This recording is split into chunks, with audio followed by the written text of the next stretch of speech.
Hola. Un año que despide a Soda Stereo en el Monumental y a Diego del fútbol profesional. Ecuador amanece con 3 presidentes. Nace CNN en español, Harry Potter y la carpa blanca frente al Congreso.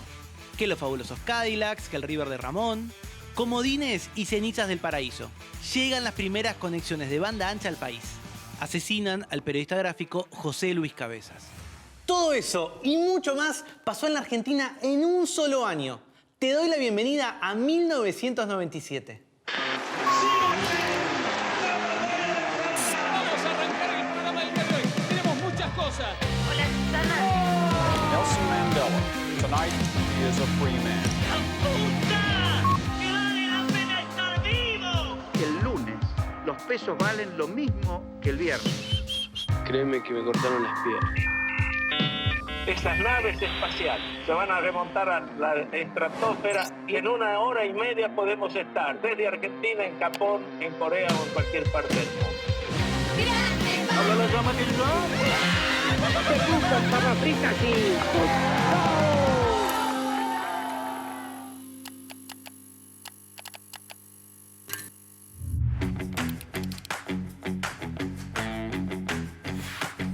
Llegamos a 1997, un año en donde pasó de todo. Los índices sociales y económicos seguían en picada, pero Carlos Saúl Menem no quería resignar las relaciones carnales con los Estados Unidos. Por eso recibió a Bill Clinton en Bariloche. Para 1997, el país dependía de la ayuda del Fondo Monetario y tener amigos en el norte resultaba necesario. Celebramos con esta grata presencia la amistad entre nuestros pueblos mediante un diálogo sólido y la mutua cooperación entre nuestros gobiernos. En el encuentro no faltaron halagos hacia el presidente norteamericano, incluidas algunas citas mal pronunciadas sobre la literatura yanqui. Todo valía con tal de lograr la foto que demostraba la amistad entre los dos mandatarios.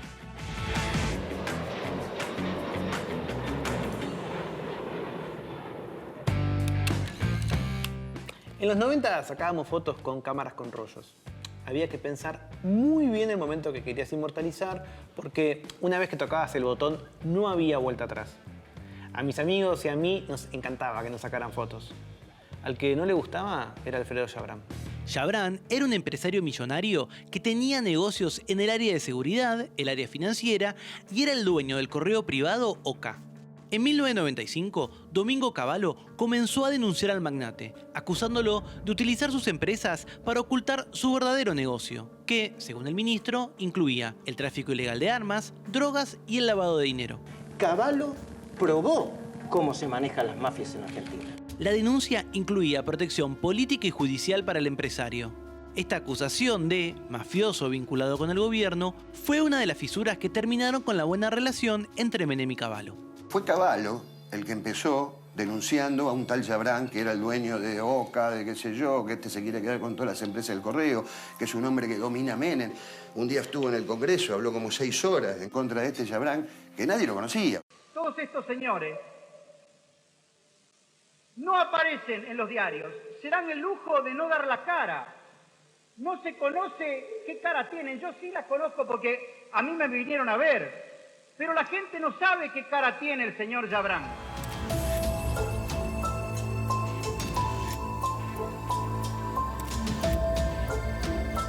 Sin embargo, en 1996, cuando ya la temporada de Pinamar llegaba a su fin, el reportero gráfico José Luis Cabezas consiguió la apreciada foto para la revista Noticias. Chabrán estaba furioso.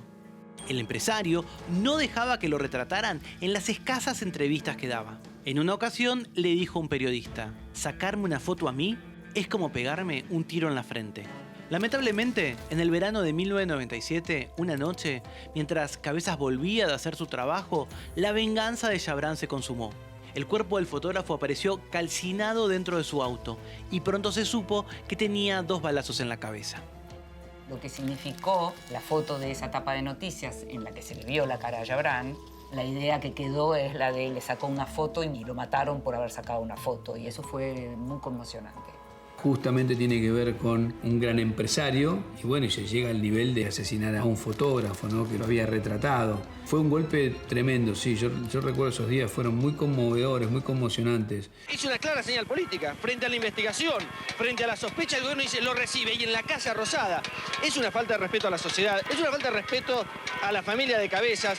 A la cara nos están diciendo, no nos importa nada lo que opine el pueblo, esta es nuestra opción. Y bueno, lamentablemente, este es el gobierno que tenemos hoy los argentinos.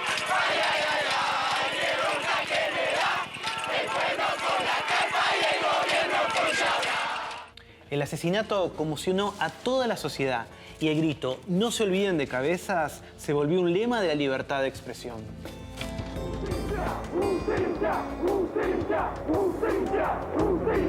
¡Cabeza!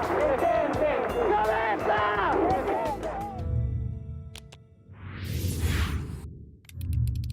Para 1997 ya se empezaba a pensar en las elecciones del 99. Porque hay un futuro, pero con este gobierno. La interna peronista había desatado una pelea política entre el presidente Carlos Menem y el gobernador de la provincia de Buenos Aires. La muerte del fotógrafo José Luis Cabezas y su repercusión social generaron un nuevo foco de tensión.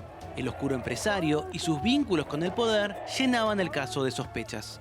Sin embargo, para el gobernador Duhalde le habían tirado un muerto, ya que las vinculaciones con la policía local eran evidentes. Durante los 90, la Correpi, coordinadora contra la represión policial e institucional, fue una de las organizaciones que más se acercó a los casos de gatillo fácil para asesorar y acompañar a familiares y amigos de las víctimas de la violencia policial. Es un fenómeno que lleva años, que lleva décadas en nuestro país. El gatillo fácil es una de las formas que adopta la metodología que nosotros denominamos violencia institucional, que abarca, entre otras variantes, como las desapariciones, como las torturas. Esta del gatillo fácil es quizá la que se vive con mayor crudeza. Concretamente, en 1997, Duhalde era gobernador de la provincia de Buenos Aires, se produjeron en menos de 2 semanas 3 hechos tremendamente impactantes de gatillo fácil y de muerte por tortura. Y en ese mismo momento, Correpi contestó con un comunicado en el que demostrábamos que el 75% o más de los casos registrados en nuestro archivo habían sido cometidos por personal policial de menos de 35 años de edad. Es decir, que ya habían sido reclutados terminada la dictadura, con lo cual el argumento de los educocamps ya no servía porque los habían educado ellos. Yo estoy convencido que la responsabilidad por hechos que estos graves que pasan en la provincia, en su esclarecimiento es de la provincia.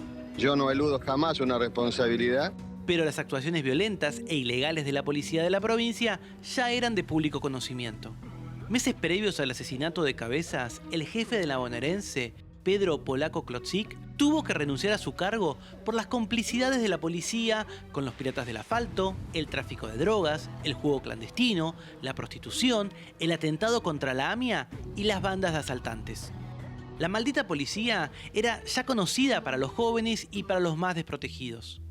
Es durante los 90 también que los chicos en la calle empiezan a padecer por portación de cara, ¿no? Los miedos que teníamos los padres de adolescentes cuando los chicos salían a la calle, los abusos por parte de la policía y la fuerza de seguridad, eso sí lo empezamos a ver. El concepto gatillo fácil aparece en la opinión pública, una modalidad policial que se encontraba cada vez con más frecuencia en las calles. El manual del pequeño detenido se lo debemos como idea a los trabajadores ambulantes del Tren Roca. Tuvimos una reunión con un grupo de muchachos que trabajaban haciendo venta ambulante en la línea Roca y que tenían el problema de que todas las semanas la policía les exigía una determinada cantidad como coima, como cuota semanal a cambio de dejarlos trabajar, y al que se negaba lo detenían, le decomisaban la mercadería, le hacían una averiguación de antecedentes. Había un desconocimiento total y absoluto de cómo manejarse frente a cada una de estas detenciones. Empezamos a hacer una especie de instructivo para que lo repartieran entre ellos. Llegó un momento que nos dimos cuenta de la utilidad que tenía y decidimos ampliarlo y orientarlo más al sector juvenil para empezar a trabajarlo en los barrios, en nuestras actividades cotidianas, Y ahí vino la idea de uno de estos compañeros que hacía diseño, de decir, bueno, pero hagamos algo que se pueda plegar del tamaño del DNI, que pueda ir adentro del portadocumento. Y se llama Manual Ilustrado del Pequeño Detenido. Lo de pequeño detenido por la juventud de la mayoría de las personas que son interceptadas por la policía. Y lo del Manual Ilustrado es un poco el guiño a nuestra generación por el Manual del Alumno Bonaerense.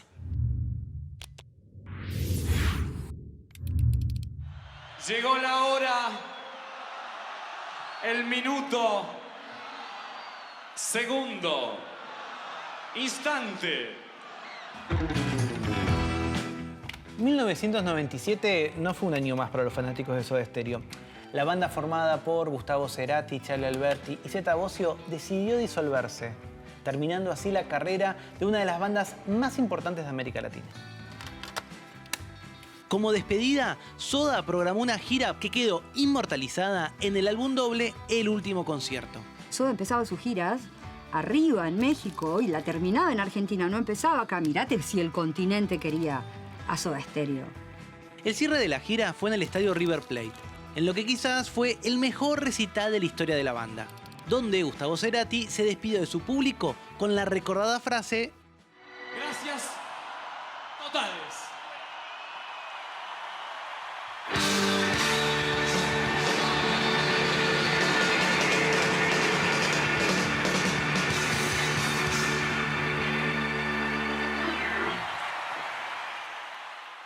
La música se vuelve cada vez más portable.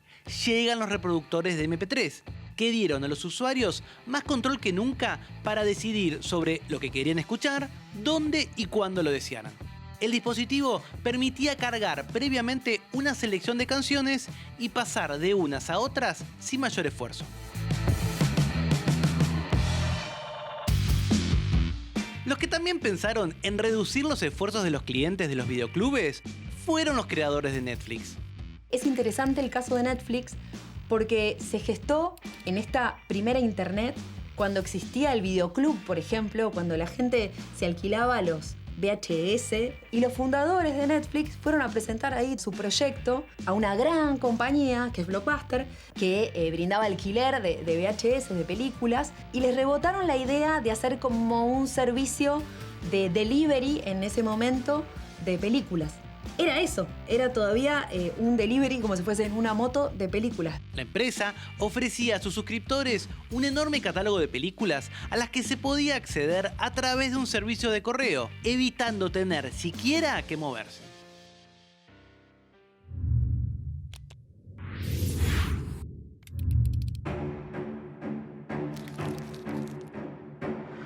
En 1997, una noticia conmocionó al mundo. En Bolivia, en la localidad de Valle Grande, se hallaron los cadáveres de 3 hombres en una fosa improvisada. Los restos ajados de una campera y un cinturón, similares a los de una foto, hacían sospechar que uno de ellos era el líder revolucionario Ernesto Che Guevara. Gracias al equipo argentino de antropología forense, se confirmó que se trataba del Che. Su hija, Aleida Guevara, fue la encargada del traslado a Cuba, donde los recibió una multitud en un acto sencillo, presidido por Fidel y Raúl Castro. El Che para mí constituye un modelo por ser un hombre excepcional. Es por ello que hoy le rendimos homenaje a nuestro héroe inmortal.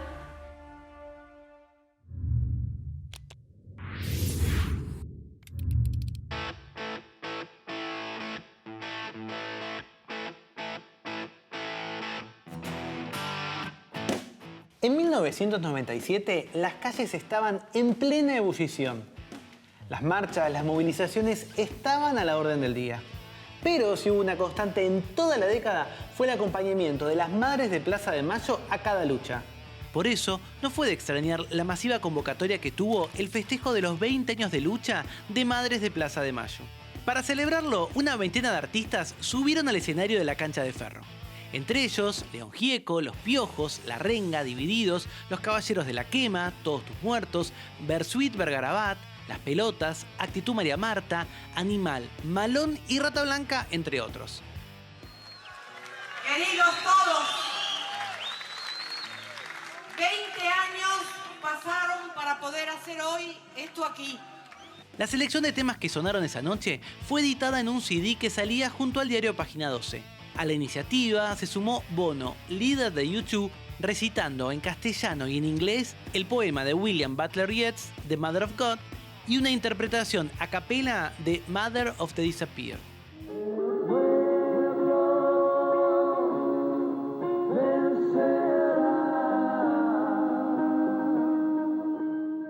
Todo lo recaudado se destinó a la construcción del Centro Cultural de las Madres.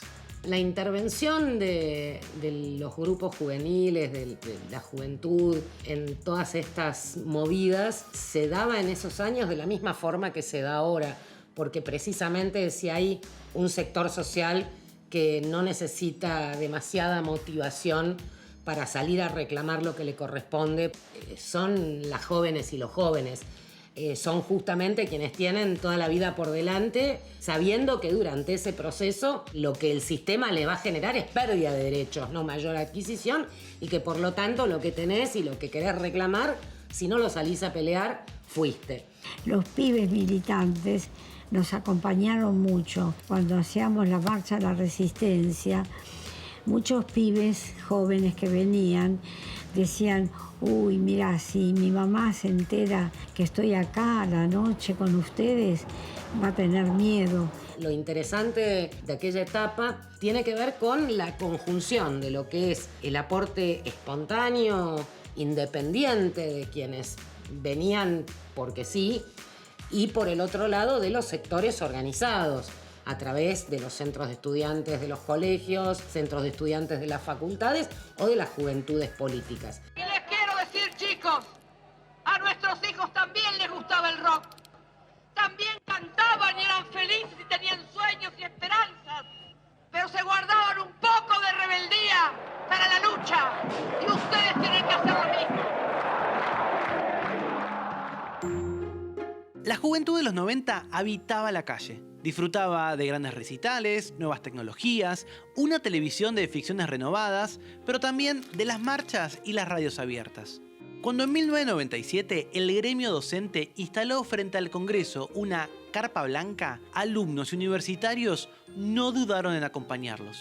Durante el segundo gobierno de Menem se va a hacer la carpa docente. Y que recibió todo tipo de adhesiones y que duró años allí, ¿no? Como manifestación viva de una protesta frente a la desatención pública de un sector muy relevante de las actividades del Estado. Vamos a iniciar un ayuno por tiempo indeterminado para que nos vean acá, a cada docente, con su lugar de origen, con su escuela, para que sepan que hasta que no haya la solución, nosotros no nos vamos a mover de aquí y van a tener que enfrentar el juicio de la opinión pública.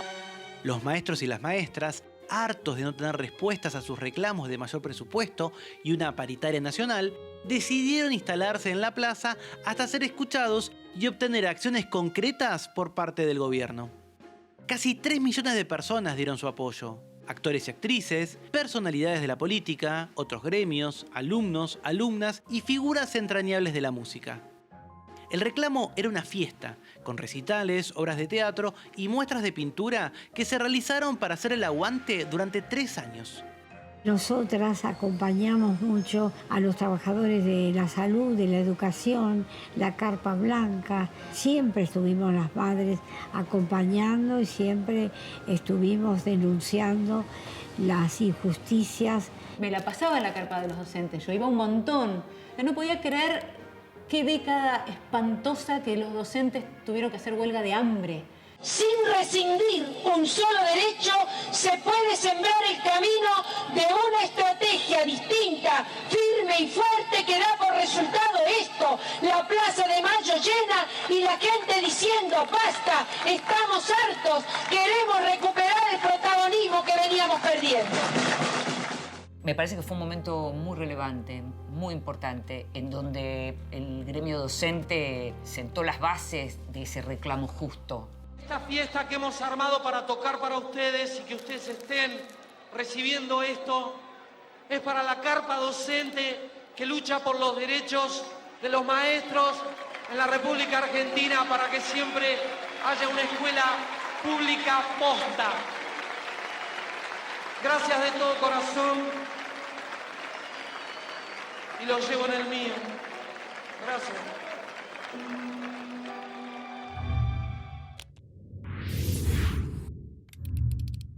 Bueno, qué suerte poderlo tener hoy acá con nosotros. Él empezó de abajo, fue cadete, químico, locutor y llegó a ser el gran zar de la televisión argentina. El señor Alejandro Romay. Alejandro Romay, el zar de la televisión argentina, decidió vender Canal 9 y la red de emisoras que tenía en Paraná, Resistencia y Mar del Plata al grupo australiano Prime Television. La venta del canal al grupo empresario extranjero llevó al retiro voluntario de varios de sus trabajadores. Romay se despedía con una televisión en continuo cambio. Vimos que empezaba a haber cierta producción independiente. Para tener algo de calidad broadcast no tenías que tener un canal. Ahí nos dimos cuenta que teníamos algo que era nuestro. Nosotros dijimos, no, vamos a arriesgar, vamos a contratar. Y yo creo que hicimos eso, hicimos un negocio de riesgo. Me parece a mí que la privatización de los canales de televisión que habían estado en manos del Estado lleva el proceso un poquito más lejos todavía. No solamente la televisión deja de ser mero altoparlante de lo que decían los políticos para pasar a ser el escenario al que los políticos tienen que adecuarse, sino que la televisión ahora, además de ser un escenario al que los políticos tienen que adecuarse, se vuelve ella misma un actor. Un actor con intereses, un actor prepotente, un actor que incide fuertemente sobre la organización de la escena política. Entonces la televisión, no podría decir, en este ciclo político que estamos describiendo, pasa de mero altoparlante o de mero medio, digamos, en el sentido de que media, ¿no?, a escena, a escenario, y de escenario a actor. Y vaya, qué actor y con cuánto poder, ¿no?, para redefinir, para reestructurar la propia escena política.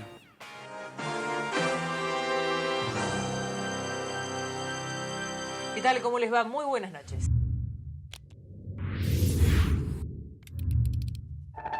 En las provincias, en sintonía con el gobierno nacional, continuaban los ajustes. El 9 de abril, en Cutralcó y Plaza Huíncul, se establecía una nueva forma de gobierno, la Asamblea Popular, integrada por padres, madres y docentes, que decidía quién circulaba por sus rutas.